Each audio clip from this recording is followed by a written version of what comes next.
Hi mga kagwaps, mga kalingap, mapagpalang umaga sa ating lahat mga solid kagwaps kalingap for today's vlog. Nandito po tayo ngayon kay Nabina for update no ngayong umaga kasi alam niyo naman po mga solid kagwaps kalingap, kailangan po natin si Vina na na matutukan, especially guys doon po sa mga iniinom niyang mga gamot, no? So, make sure natin bago tayo maglingap sa ibang nililingap ng aking munting channel, unahin ko po talaga si Bina sa update at sabihin po din natin kay Bina na kailangan niyang tulungan ng sarili niya, no? So, ayan, papasok na po ako sa loob. Pasensya na po at wala pong magbo-voice na lang ulit ako kasi nagluluko po yung audio ko dyan. Kaya garalgal po if maano yung actual video ko diyan, napakasakit po sa tenga. So nadat na natin si Lula Rufina at nakakwentuhan po natin saglit at tinanong ko kung kamusta si Bina at anong ginagawa niya sa loob. So sinabi naman ni Nanay Rufina sa akin na si Bina is gising na, no? At maaga daw po ito naligo at nanghihingi daw po ng pagkain. So yun po yung sinabi niya sa akin that video. And then po mga solid kagaps kalingap, nung nakaraang gabi daw po hindi daw po siya nagkakatulog kasi nga daw po si Bina is hindi rin po natutulog, no? Kasi siguro nga the whole day nung nakaraang araw is si Bina is tulog lang po ng tulog nung after naming napainom ng oral medication ni Kuya Ruel. Kaya si Nanay Rupina is kawawa naman dahil syempre kung makakasama mo sa bahay na hindi pa masyadong okay, no, si Bina at hindi daw po natutulog, kilos lang daw po ng kilos at tawag nito, nung sinisilip daw ni Nanay Rufina si Bina sa kabilang kwarto, gising daw. Kaya ang tulog niya is tulog manok po, no? So, nakakaawa din po si Nanay Rufina, kaya pag pumupunta kami dyan ni Kuya Bal, is wala po kaming tanging maitutulong kay Nanay Rufina, kung hindi aliwin na lang po namin si Nanay Rufina para po kung sakasakali, maibsa naman po yung pag-alala niya kay Vina. Kaya if ako ang mag-update kay Vina, inuuna ko din po munang kinakausap si Nanay Rufina kasi kakaawa naman po si Nanay Rufina. So, ayan, nadatnan ko si Bina. Yung pagkain na yan is hinanda ni Kuya Ruel sa kanya.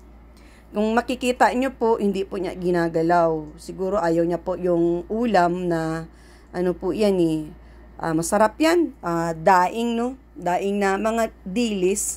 So, ayan po at kinakausap ko si Bina. Sabi ko, nag-iintay ka ba sa dala kong ulam? That time, mga sulit kagaps kilingap, is pinapatayo ko si Bina, no? Kasi parang hindi siya makagalaw dun sa kinasasalampakan niya. Kaya sabi ko sa kanya, Bina, tumayo ka para makabuelo ka naman, makaposisyon ka ng maayos. Sabi niya, okay lang daw, okay lang Ate Rich. Kaya kung makikita niyo po sa video, half. Ayan ako. Solo lang kasi ako dyan. Wala pong nagvi-video sa akin. Tapos yung audio ko is naglolo ko. Hindi ko alam kung bakit. Kaya ang ganda po sana ng pag-uusap namin dyan. Kasi nung that video po, ayan kung makikita nyo, kinakausap po si Bina dyan eh. At ang gusto kong mangyari dyan na patatayuin ko siya, alalayan ko siya kung gusto niyang umupo sa upuan doon sa sa upuan niya diyan sa may pinaka mini sala niya. Okay lang daw, ayaw daw niya. Maayos naman daw yung pagkakaupo niya sa gilid. So which is pinagbigyan ko siya. And then kinakausap ko din siya ulit na bakit hindi niya ginalaw, no, yung pagkain na bigay ni Kuya Ruel. Pasensya na po, bakit half lang po, kumbaga yung mukha lang po ni Vina yung makikita dyan kasi nilagay ko po yung cellphone ko na naka-slide, nakatutok sa aming dalawa ni Vina, pero hindi ko naman nakita kung anong itsura namin. So kung makikita nyo po dyan sa video, hindi po talaga ako nakikita, no? So, yung mukha lang ni Vina, half sa ulo lang. At tawag nito, tinanong ko siya kung nakainom na siya ng gamot. And then, Masaya si Bina, no? Kung makikita nyo naman pag nag-a-update ako kay Bina, always siya naka-smile kasi ang sabi ko sa kanya, kahit sino, no? Kahit sino yung kaharap niya mag-update, ako man o kaya si Kuya Bal, always siya naka-smile para yung dinadamdam niya kung ano man yung nasa isip niya, kumbaga mawala yun, no? Mawala. Mapapalitan ng kaligayahan. At sinabi ko kay Bina na always siya naka-smile pagka may mga kaharap siya na tao, wag niyang dibdibin, no? Dibdibin kung ano man yung mga gumugulo sa isip niya. That time talaga, mga solid kagaps kalingap, wala akong ginawa kay Bina kung hindi pilit kong sinisikin sa isip niya na masaya ang mabuhay, na kahit na wala siyang feeling niya kasi, mga solid kagwaps kalingap, wala siyang karamay, no? Yun talaga yung makikita natin sa mata ni Bina. Talagang inaano ko sa kanya na hindi ka nag-iisa, Bina, kung ano man yung nararamdaman mo ngayon. Kami ni Kuya Bal at saka sa mga kalinga partners, especially ako, always gumagabay, alalay sa iyo, sa lahat ng gusto mong mangyari sa buhay. Sabihin mo lang sa akin, hanggat kaya kong ibigay or kaya kong mai-advise ka ng maayos at kung ano yung gusto mong gawin after sa mga nangyari sa'yo, nandito lang ako na willing makinig sa mga sasabihin mo. So, yun po yung mga pag-uusap namin dyan. Tapos, tinanong niya sa akin, after kong mag-update sa kanya kung saan daw ako pupunta, no? Yun, always niya yan sinasabi sa akin. After nito, Ate Ritz, saan ka pupunta? Yun ang ano niya. At ang sabi ko naman sa kanya na maglilingap ako sa iba dahil everyday ako busy at inuuna kita para kahit papaano komportable naman ako maglingap sa iba, na una kitang nabisita at sinusure ko talaga na yung oral medication niya is natitake niya, no, sa araw-araw, no, at kinakausap mo din si Kuya Ruel na tawag nito, always gabayan si Bina kasi hindi naman sa lahat ng oras is nandyan kami ni Kuya Bal. Yun po talaga ang pinapaliwanag ko parati kay Ruel. And then, doon po sa mga nagtatanong na yung mga kalat, no, mga kalat, sa totoo lang mga solid kagaps kalingap, gusto ko sanang i-hands-on yan, lilinisin ko. Kaya lang si Bina is hindi po talaga niya pinapagalaw, ayaw niya. Wag na po, Ate Ritz, ako na kasi nahiya naman ako sa'yo na marami ka nang naitulong sa akin, marami ka nang pasalubong sa akin, marami ka nang dala sa akin, tapos maglilinis ka pa dito sa bahay. Kaya ko na, Ate Ritz, sabi niya. Ako na bahala dyan. Ang ginawa ko ngayon is naligo ako pagising ko sa umaga kasi tinatanong ko siya after pagising mo, ano naman ginagawa mo? Ano naman yung mga errands mo? Sabi niya sa akin, naliligo ako, nagliligpit ako, naglalaba ako, naglilinis ako. Ayan, inaasakaso ko yung sarili ko at umiinom ako ng vitamins ko, ng gamot ko. Yun sabi niya. At tinatanong kong mga solid kagaps kalingap kasi na feel ko na para siyang may something na iniinda sa katawan niya. Kaya ang sabi ko sa kanya, Vina, gusto mo bang mag-steam bath? Kilala mo ba si Kuya Ronnie, no?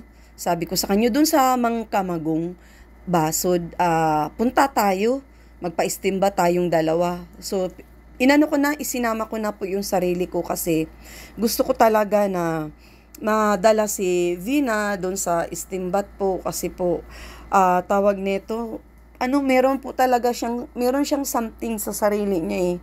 Ramdam ko, feel ko. Ayaw lang po talaga niyang sabihin sa akin, mga solid kagaps kalingap. Kaya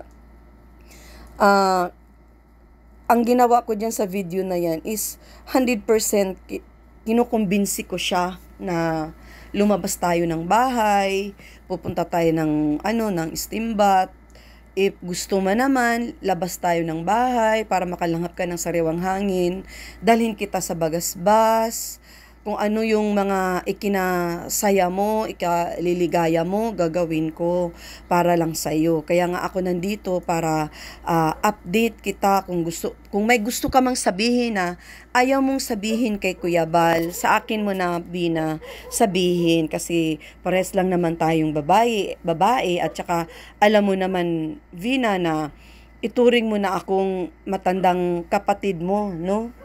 Yun talaga ang sinisikin ko sa isip ni Vina na ako, si Ate Ritz ako ng buhay niya. Matandang kapatid ako sa buhay niya at handang dumamay at willing na aagapay sa lahat ng mga pangangailangan niya. And then ayaw niya talaga, mga solid kagaps kalingap. Kahit na gagalawin yung mga kalat niya, lilinisin ko na ako, kaya ko maglinis dyan kasi, di ba Bina, si ate ako, and then, syempre mami na ako. Kaya, mga gawaing bahay is kaya ko, sabi ko sa kanya. Pasensyahan nyo na po mga solid kagaps kalingap kasi hindi po niya talaga ako pinayagan na ako ang maglilinis hands on that time. Kaya po nilapag ko na po yung camera ko kahit na mukha lang ni Vina ang nakikita guys. And then kahit na naka-audio tayo, nagluloko na naman po yung audio natin. Iwan ko kung bakit. Kaya sabi ko talaga kay Bina na sige na Bina, payag na. At pagpunta ko po kasi dyan, mga solid kagaps kalingap, is wala si Kuya Ruel. At kaya kaming dalawa lang, masinsinang pag-uusap, no? Masinsinang pag-uusap dahil gusto ko talagang i-hands-on, tulungan si Bina sa lahat ng kaganapan sa oras na yan. At gusto ko si Bina is makatayo, no? Kasi parang iniinda niya yung something, yung mismong sa balakang niya, no? At nakikita ko naman na pumipikit-pikit siya, tapos inaantok siya, kaya tinanong ko, Bina, wag kang mahiya sa akin. Sabi ko, meron ka ba talagang iniinda? Sabihin mo naman sa akin para at least kung kaya kitang dalhin sa doktor, no? Inoffer ko na dyan, mga solid kagaps kalingap, na dadalhin ko siya sa doktor, magpa-check up kami, ayan, at para kung ano man yung mga nararamdaman niya is, maagapan. Pero mga kalingap, alam mo, hindi ko po alam kung gaano si Bina kabait, na alam ko na meron siyang nararamdaman sa katawan niya. Ayaw niya talagang i-share. Ayaw niyang i-share sa akin, and then always nagsasabi siya na wag na Ate Ritz, nakakahiya naman sa iyo, ang dami mo nang naitulong sa akin, ang dami mo nang ibinili sa akin, mga pasalubong, etc. Dami niya, sabi niya sa akin, prutas, mga pagkain, mga masasarap na ulam. So ayan, kinuha ko na yung yung cellphone ko na yan kasi tinatanong niya na ako kung okay na ako at aalis ako. Sabi ko sa kanya, ikaw okay ka na ba? So ayan, naglinis siya dyan, walang kalat. At sinabi ko sa kanya na, Vina, yung lababo mo, sira na pala, 'di ba? Sabi ni Kuya Bal sa vlog. Kung ano man yung mga sira dito sa bahay is ipapa-repair ni Kuya Bal. Ayaw niya. Sabi niya, hayaan nyo na yan, Ate Ritz, at nakakahiya naman, madami na kayong itinulong sa sa akin, no? At puro siya po ayaw. Sa madaling sabi po, always siya tanggi dyan. At kita nyo naman, talagang nakipag-communicate siya sa akin at talagang kinakausap niya po talaga ako, mga solid kagaps kalingap. At yun po naman is good news para sa akin kasi unang-una, pag once na may tinatanong ako kay Bina, 100% is okay po yung mga sagot niya sa akin. So kung nakikita nyo naman yan dyan, meron po talaga siyang iniinda. Alam niyo po, sa tingin ko, mga solid kagaps kalingap, di po ba nung mga ilang update ni Kuya Bal sa kanya, pinupuntahan siya ni Kuya Bal, basa-basa po siya, no? Basa-basa siya. Siguro yung katawan niya ba, napasukan siya ng lamig. So para po sa akin, mga solid kagaps kalingap, maganda po yung aking approach kay Bina na dadalhin po siya kay Kuya Ronnie para po mapa-istimbat siya. Pero ayaw niya po mga solid kagwaps kalingap. Ayaw niya. At hindi ko alam, puro siguro siya nahihiya. Kaya pinapaintindi ko sa kanya na, Bina, sa oras na ito, huwag kang mahiya sa akin. So ayan inaantok na yan dyan si Vina kasi maaga po siya pinapainom ni Kuya Ruel na ng gamot niya, no.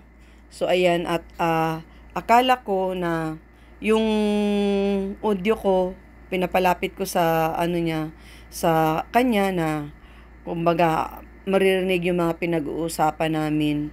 So tawag nito, ayaw ni Vina na tumayo kasi mas feel daw po niya na nakaka-relax daw po siya pag ganyan yung posisyon niya na yan. So relax daw siya dyan. At inano ko siya mga solid kagaps kalingap na palitan ko, no, magbihis siya kasi yung jacket niya ba something mainit po talaga, pero ang sabi niya galing daw po siya sa pagligo at giniginaw daw po siya mga solid kagaps kalingap, kaya okay na daw po yung ganyang attire niya, which is hindi ko po talaga mapilit, as in hindi ko po talaga mapilit mga solid kagaps kalingap. Kaya kung ano na lang yung gusto ni Bina ngayon, hayaan na lang po muna natin. Sana bukas pagigising niya kinaumagahan, magbago na ang lahat ng isip niya.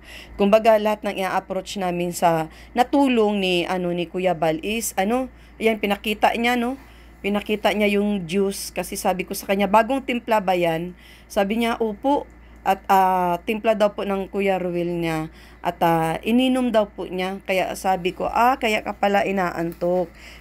Kasi nakapag-take ka na ng ng vitamins mo. And then, ayan, at nagpaalam muna ako sa kanya at lumabas ako para kausapin ko naman si Nanay Rupina at gawa ng inaantok na po si Vina, no. So oras na yan mga alas 11, no. Alas 11. Tapos si Nanay Rupina naman ang kinausap ko. Ang sabi ko kay Nanay Rupina is, kamusta ka na, Nanay Rupina?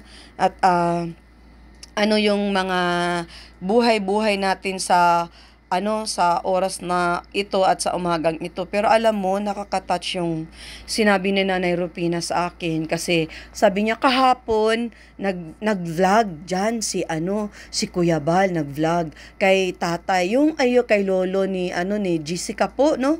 Kung napanood niyo po sa vlog ni Kuya Bal, di po ba may package sila Jessica, yung lolo ni Jessica, lolo or tatay ni ni Jessica. So ayun, syempre matanda, para nainggit siya. Ang dami daw mga pasalubong, naririnig daw niya sa vlog. Sabi ko, bakit Nanay Rupina, nagpunta ka ba sa likuran? Pinapanood mo ba yung vlog ni Kuya Bal at maraming pasalubong, no. Balikbayan box daw, yan ganyan, may pasalubong daw sila at ang dami daw kasi naririnig daw ni Nanay Rupina. Sabi ko, anong wish mo, Nanay Rupina, kasi magpapasko na, malay mo, ganyan. Sabi niya, wala din, gusto ko lang din makatanggap ng mga imported ko, no. Imported daw ko, no, yung katulad nung natanggap nila Jessica. Kaya tawa talaga ako ng tao. Sabi ko, ay kawawa naman si Nanay Rupina. Sabi ko, sige, manawagan ka sa mga viewers natin kasi alam ko may mga mababait tayong mga manunood ng ating vlogs, no. At nasa ibang bansa pati yun sila, Nanay Rupina. Malay mo, Nanay Rupina, magpapasko na at hipuin ang puso nila na padalhan ka ng balikbayan box. Di tayo naman ang mag-unboxing dito sa bahay mo. Sabi niya, kung ano yung gusto nilang ibigay sa akin, sabi. Kasi tinanong ko sa video na yan, tinanong ko si Nanay Rupina kung anong request niya at gusto niya matanggap sa Pasko. Ang sabi niya, bahala na daw yung gustong magpaabot sa kanya ng tawag nito, pasalubong, no? Pasalubong daw na imported. Yun, gusto niya daw imported. Sabi ko, Nanay Rupina, ako na lang mabigay sa iyo. Sabi ko, magbigay ako sa iyo. Pag balik ko, meron akong ibibigay sa iyo para kahit papaano, kahit man hindi imported, at least, nasa puso ko ang pagpasalubong ko sa iyo. Abangan mo sa pagbalik ko, meron akong iaabot sa iyo. Pero, dyan sa video na yan, i-short na po natin story na nanawagan po talaga siya 100 super duper talaga siya dun sa narinig niyang vlog kay Kuya Bal. Nakakaawa si Nanay Rupina kasi yung mga naririnig niya na, oh, may ganito pa, uy, may ganun pa, uy, may ganyan pa, uy, ang sarap naman nito. Yung mga spam, mga kumot, at kung ano-ano pa, may mga sabon, mga ganun. Narinig pala niya yun daw sa vlog ni Kuya Bal. Kaya malapit lang baga yung bahay nila, Jessica, sa likod lang din mismo ng bahay nila, nila Vina. Kaya yung mga sina-shoutout ni Kuya Bal na mga imported na pinadala, no? Kina Jessica is narinig niya. Kaya sabi ko, ay grabe. So ayan, that time is dumating na si Kuya Ruel.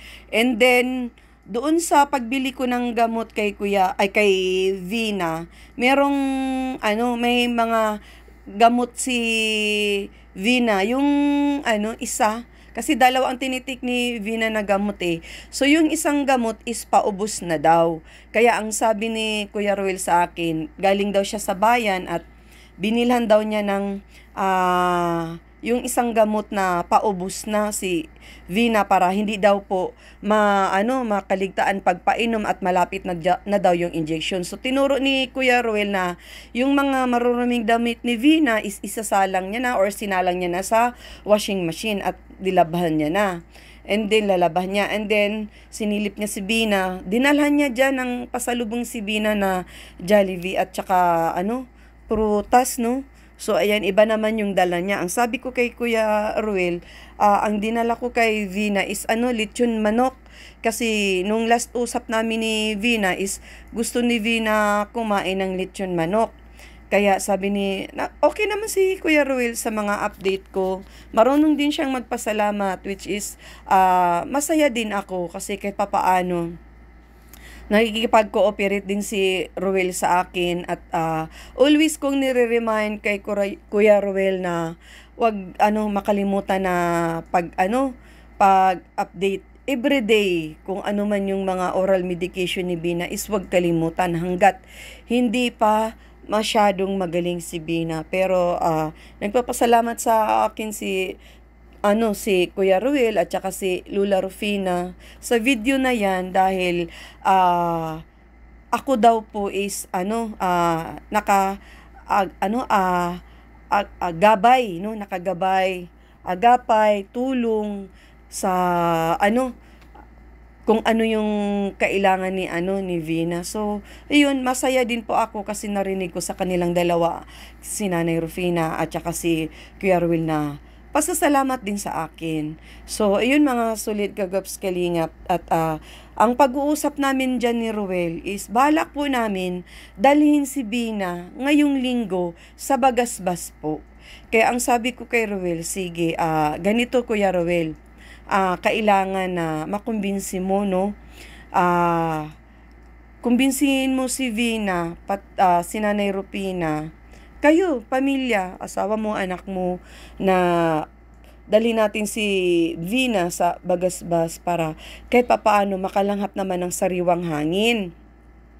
So, ang sabi ni Kuya Ruel, sige ate, kasi gusto ko ding ipasyal si Bina sa labas at nang makalanghapan lang ng sariwang hangin. So, maganda po yung pag-uusap namin ni Ruel dyan. Kaya sabi ko kay Kuya Ruel, sige, always mo i-remind kay Bina yan. Kasi ngayon is Martes pa naman, yun ang sabi ko sa kanya. So, meron pa tayong 5 days. So, Martes, Miyerkules, Huwebes, Biyernes, Sabado, Linggo, no? So, meron pa tayong 5 days. Kaya sabi ko kay Ruel, siya sige, pag-isipan natin, pagplanuhan natin, and then susunduin ko kayo dito. And then, ayan, kinuha ko na yung audio ko dyan kay Nanay Rupina at si Kuya Ruel naman is may siya, yan, pinakita niya na yung nabili niyang ano na kulang na gamot kasi ano sabi niya ate, ito lang naman ang kulang na iinumin ni ano ni Vina. Ayan, at tawag nito sa 28 pa naman yung update sa doktora ni ano ni Vina. Kaya sabi ko sige, tama yan, wag nating ano kaligtaan na always everyday ipa-remind si Vina na kailangan niya talaga mag-take ng ano ng gamot. At sabi niya sige po ate, at maraming salamat din po sa always everyday na paggagabay mo kay Vina. So ayun, nakaka-touch din naman si Kuya Ruel kasi full support po talaga siya, no. So yan, nagpaalam na ako diyan dahil meron pa po tayong i-update at pupuntahan. So ayan mga solid kagaps kalingap, at siya nga pala kasama ko diyan, no, sila Vina, si Atiga, si Tia Teresita, at saka yung asawa po ni ano, sino nga po dyan, sino po yun, nakalimutan ko po, pasensya na. So ayan sila, si Tia Teresita po is ayaw po bumaba ng sasakyan, kung makikita nyo po dyan, ayan. So nakabukas lang po yan mga solid kagaps kalingap. At that video po is nagsha-shoutout po ako. Thank you so much po kay Ma'am Inday PB sa pag-share din po niya ng blessing kay kay Vina, at natuwa po siya dahil sa past recovery ni Vina na naka hands-on po tayo. At shoutout po kay Ma'am Dina Bueno, Ma'am Cicelaine Kaliwanagan, Miss White from Japan, Daphne B Vlogs, Ma'am Helen Sireno, shoutout po kay Ma'am Ana Salva, at kay Amitaw Vlogs. Ayan siya, pinakilala ko po yan si ate. Pasensya na po, yun ang asawa ni ate, mayroon pong YouTube channel. Ayan din po si Tia Teresita, pinakita ko kasi pumunta ako sa Lighthouse kahapon ng umaga dahil sinundo ko si Maria dahil una siyang nag-report sa Lighthouse. So doon ayan, nakita ko si Tia Teresita. Ay, bigla kaagad sumakay ng sasakyan ko. Hindi na nagpaalam kay Kuya Bal at sumunod na lang si Atiga. So, that time is marami po kaming mga pinag-usapan. Papasensya na, garalgal yung audio ko. So, nagbo-voice lang po ako ngayon para at least ma-share ko naman sa inyo na meron po tayong update kahapon. Kaya late upload lang po kasi na-check ko po kagabi, antok na ako is, ayun, naku, na gulat na naman ako at yung aking vlog kay Vina is garalgal, no, masakit sa tenga, kaya siningitan ko na lang po ng aking boses po. So ayan, nangingi si Tia Teresita kung ano man yung mga kagamitan ko sa harapan.